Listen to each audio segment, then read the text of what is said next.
A friend of mine was on welfare after going through a bad experience. She and her husband became ill. They couldn't work for a while, and they went on welfare. After they both became physically well, he said, look here, we don't ever have to go back to work. We're making more money on welfare than we made when we were working, with all the Medicaid benefits and all of the food stamps and everything. She said, no. She said, we are not going to accept the checks anymore. He said, I'm not going to work. Now, you can go to work if you want to. She went down to the welfare department and said, don't send any more checks to my house. Lady said, excuse me? She said, now I've been working here 25 years. No one has ever come in here and said, don't send any more checks in. Are you sure you're all right? Yes, I am. And she went home and told her husband, don't look for any more checks because I told them to cut the check off. Now we've got to find something to do. And they started a paper route and got over 1,500 customers and were making money hand over fist in a spirit of dignity and achievement, not ripping anybody off. That was the critical choice. She could have very easily said, well, everybody else is doing it. Why don't I do it? But she decided not to follow the crowd. I like what Whitaker says, what you think about me is none of my spiritual business. So when you're keeping integrity with yourself, you know that's going to bring you under a lot of pressure. The next thing is, don't try to cut a bargain with life. Life is not Donald Trump. Life will not give you any special deals because you maintain a sense of integrity. There are no deals. You've got to do what you do because, not with any ulterior motives, that you're going to get some special benefit or some special treatment in the universe. No. Doesn't mean that somebody might not steal your car while you're trying to do some good for somebody. No, there won't be any special light around your car. They will take your car too. All the good people. You're going to go too. You've got to do what you do because that expresses who you are and for no other reason. They might not have a banquet to recognize you or give you a special little plaque and dedicate a day in your name. No, do what you do because that's you. The next thing is dedicate your life to something. Dedicate your life to a cause larger than yourself. See, if you dedicate your life to a cause larger than yourself, you're not following in the crowd. See, if your life is not dedicated to something of value, and I like what Howard Thurman said, he said, the quality of life is often determined by that to which the individual is dedicated. If the dedication of the life is vague and diffuse, the quality is apt to be poor and weak. There is much to be said for the intensity of life. See, most people are not intense about living. Most people are very casual about life. They haven't found anything to become intense about. So when you dedicate your life, you don't care anything about the odds. Somebody say when the dream is big enough, the odds don't matter. See, when you dedicate your life, you bring on a special power. There's a power in you that people, circumstances, events, and I'm not talking about the physical you, I'm talking about the real you, the indestructible, invincible, perfect essence of who you really are, that can bring a government to its knees, that can change the course of history. When you dedicate your life like a Nelson Mandela, who has decided to sacrifice his freedom, all he has to do is say whatever the government wants him to say, and they'll let him go free. And he can go to a foreign nation and say, I just said that because I've been in prison for over 20 years. And nobody would say, well, Nelson, you sold out. No one would say that. They would say, wait a minute, Nelson, you gave over 20 years of your life. What more can we ask of you? It's okay. But because of his integrity with himself, and he's dedicated his life to break the back of apartheid and free his people. There was Benjamin Disraeli. He says, nothing can resist the will of a people that will stake even their existence on the extent of their purpose for good. That when you dedicate your life to something, you bring on some powers in the universe that works through you to bring about changes that you would never, ever know unless you have dedicated yourself. I was reading and spending time with a book called Change or Die. The book proved that most people would rather die than change. That's real. I'm not trying to reach the masses. Even the book of life says that the road to life, what it takes to live, to have a life, and what it takes to survive are two different things. The road to life is straight and narrow, and few there be that find it. Why? Because the majority of people not looking for life. They just want to survive and be entertained and have a good time. The poor will always be among you. And Reverend Ike said, the best thing to do for the poor is not to be one of them. Step out of line. You don't want to be like everybody else. Step out of line. You got to be consciously conscious today, because your environment can hypnotize, mesmerize, and paralyze you. You got to hold yourself to a higher standard. People say necessity is the best cure to life. It's the willingness to refuse to accept things as they are. That's what it is. I refuse to accept the life that I had, to accept the life that I had been given. And in this time, where we are, you got to be hungry. You have got to be hungry. See, most people don't understand what's in you, the presence of God that makes you more than a conqueror. That's what's in you, God in you, your hope of glory. To manifest that, you got to step out of line. If you want to be successful, watch successful people and do what successful people do. And so I'm saying to you, you have something special. You have greatness in you. Do what works. I was at this event, and this guy spoke, and he was so boring, it just put me to sleep. The room was as quiet as a graveyard between funerals. They gave him polite applause. And I said, man, that guy was boring. Well, I didn't know I was seated next to his brother-in-law. And his brother-in-law got a little attitude. Said, well, you ought to be that boring and make the kind of money he made. I said, well, how much he made? He said, $5,000. I looked at my watch. I said, he only spoke for about 45 minutes to an hour. He said, that's the kind of money they make. I said, whoa, I can do that. Some of that money's got my name on it. Have you ever seen somebody do something and you say, whoa, if they can do it, I can do it? If you're going to make it today, if our children are going to have a future, we got to do what these young millennials say, stay woke.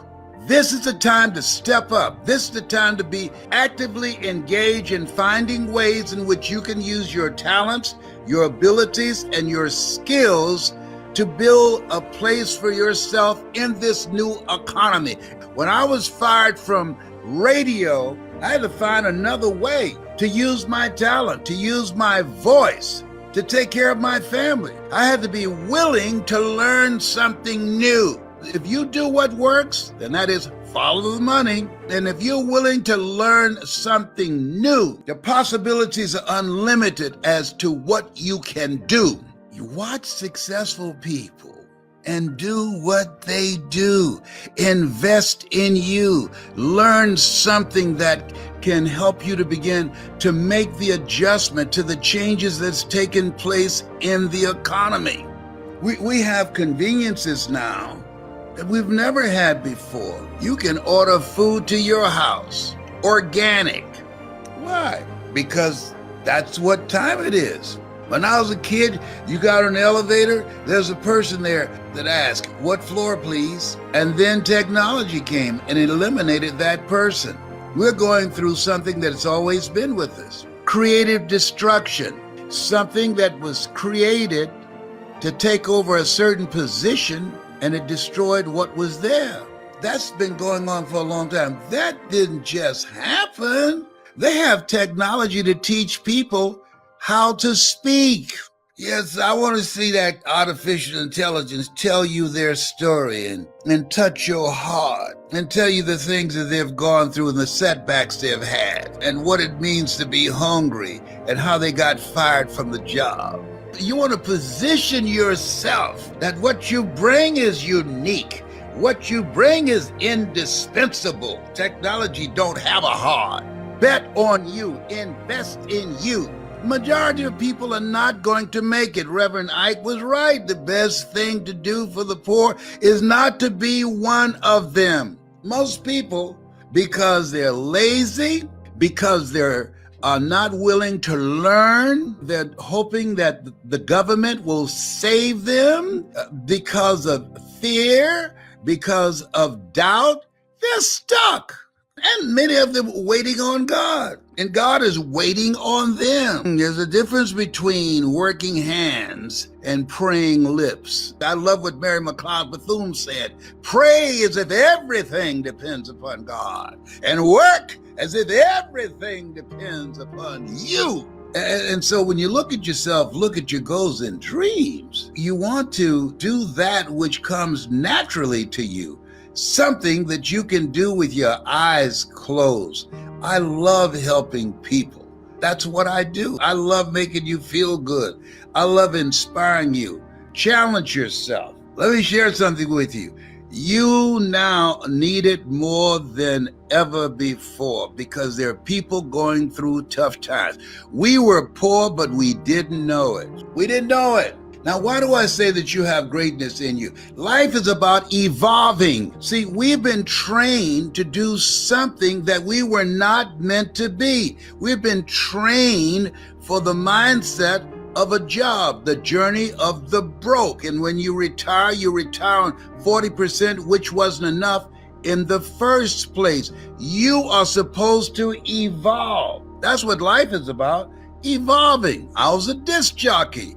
I was evolving. And there I am with my reason. What's your reasons? You got to have something that becomes your rod and staff to comfort you when the tough times come. And they're going to come. And every time life slapped me down, I tried to land on my back because I knew if I could look up, I can get up. And when I looked up, I saw a vision of my mother. And I said, Mama, I'm getting back up. Mama, you will not go to a nursing home. Mama, I will take care of you. And that got me up off the canvas of life. What's your why? What is it that motivates and inspires you? If you know the why for living, you can endure almost anyhow. Evolve. You're supposed to evolve. You're not supposed to be doing a job for the rest of your life, being one-dimensional. We've been trained to be one-dimensional. We've been trained to what to think, not how to think. Evolve. Given where I came from, I can teach you a thing or two. So it won't take you as long as it took me because I did not know. I had this in me. You are supposed to evolve. Most people take their greatness, take their talents, take their skills to the cemetery. No, life has no duplicate. You want to live now. You want to take a chance on you. You want to believe in you. Am I making any sense to you? Somebody's waiting on this. Somebody's ready. Somebody's ready to take a chance on themselves. You got to evolve. What's in you? Make a resolve, make a commitment to get in a community of people that are growing, get a coach that has evolved doing what you want to do so you don't take the stuff that God put in you to your grave. That's why Miles Rundle kept on saying, rob the cemetery, rob the cemetery, rob the cemetery. You got so much more stuff in you than you realize. You know how many people you've seen and looked in the mirror at that have so much intelligence and abilities and talents and skills they never put to use for themselves. You're here to evolve. You don't know. You got to take a chance on you. Call forth those things that be not as though they were. Why do I speak about this with such conviction? Because I'm living it. Others talk about it. I'm living it. I have done it. Stick a fork in it. It's done. I've done it. I paved the way. I know what it takes to earn your first million. And I did it before the internet, before Twitter, before Facebook, before Instagram, and all these other platforms out here. This is your time. This is your time. There's more opportunity now than ever before. Don't spend time around people who are whining and complaining. You can change your life. And what's the difference between those who are successful and those not successful? Out of every 100 Americans you see, at the age of 25, by the time they reach 65, 1 will be rich, 4 will be independently wealthy, 5 will still be working, 36 will be dead, and 54 will be dependent upon welfare, family, and friends. The average American, by the time they reach retirement age, will have a net cash value of $250. And so this is a time that you have to take matters in your own hand. What's the birth of hunger in your life? Well, I said something's got to give. I don't like this life that I'm living. Something's got to give. I'm tired of getting my paycheck and it was gone before I even got it, before I could even cash it. Something's got to give. I'm tired of disguising my voice when creditors call the house. Hello, may I speak to Les Brown, please? Sorry, but he's not here. You sound like Les Brown. Don't you go there, big boy. When a team loses, have a losing season, they don't fire the team, they fire the coach. You want a winning coach. If you want to speak to the world, if you want to learn how to become successful with your communication skills and be able to influence people and create an experience with your story, with your knowledge, with your abilities, or to increase your sales dramatically or attract more customers. Somebody asked me, what was the most difficult thing you've done to earn $1 million? The most difficult thing I've done was to believe that I can do it. That was the most difficult part, and it took me years, given by our environment. And so, according to your environment that you're in, you reflect that level of consciousness. And the people that are able to get out are people that are hungry. The people that are able to escape are people that are investing in themselves and developing themselves, that read and turn the television off. The people that are able to live life on their terms, they're people that feel that my life deserves better and the best is yet to come. So when you think about yourself, this thing called life, it's serious. It's very serious, and most people are not taking it seriously. And this is the time that you got to level up. This is the time that you've got to upgrade your knowledge. You either expand or you are expendable. You've got to go all in and bring it up. You got to live life like you mean it. And my message is not for everybody. That some of you need to just go on past here and go and watch what you watch and do what you do, the dancing, the twerking, and all of that stuff. Go ahead and follow all of that. This is not for the masses. This is for the elect. This is for a few people who have a sense of mission. A few people that say, no, I'm not dying broke. A few people are saying, I'm not accepting life as it is. A few people that are willing to fight for a better future for themselves, for their children, and for their children's children. A few people that said, I've had some failures, I've had some setbacks, I'm going through some stuff right now, but trouble don't last always. I understand what Willie Jolly meant when he said a setback is a setup for a comeback. I've been set up for a comeback. I got comeback power. It's no time to be casual. It's time to be on fire. It's time to increase your energy and your drive and your passion to win. See, at some point in time, all of us have seen our destiny. I was 6 years old, a man by the name of Reverend Ed Graham, of Mount Zion Baptist Church in Miami. I was 6 years old right before Christmas. My mother was ill. We had no food in the house. And this tall, strapping man around 6'1" came to the door with a food basket in his hand. And he says, hello, is this the Brown family? My mother said, yes. I understand that you have 2 sons and a daughter, and that you have no food. Yes, I'm from Mount Zion Baptist Church, and around Christmas time, we pass out food baskets to needy families. Take the basket in behalf of the church and have a nice Christmas. And when he walked out, I said, oh boy, I'd like to be like that man. And I went to his church, and I used to watch him speak, and tall and powerful and dynamic speaker, such eloquence. One of his favorite people was the poet Kipling, who wrote, if you can keep your head when all about you are losing theirs and blaming it on you. A friend of mine, Mildred Singleton, well, she was on a school outing and they took her to a hospital, and she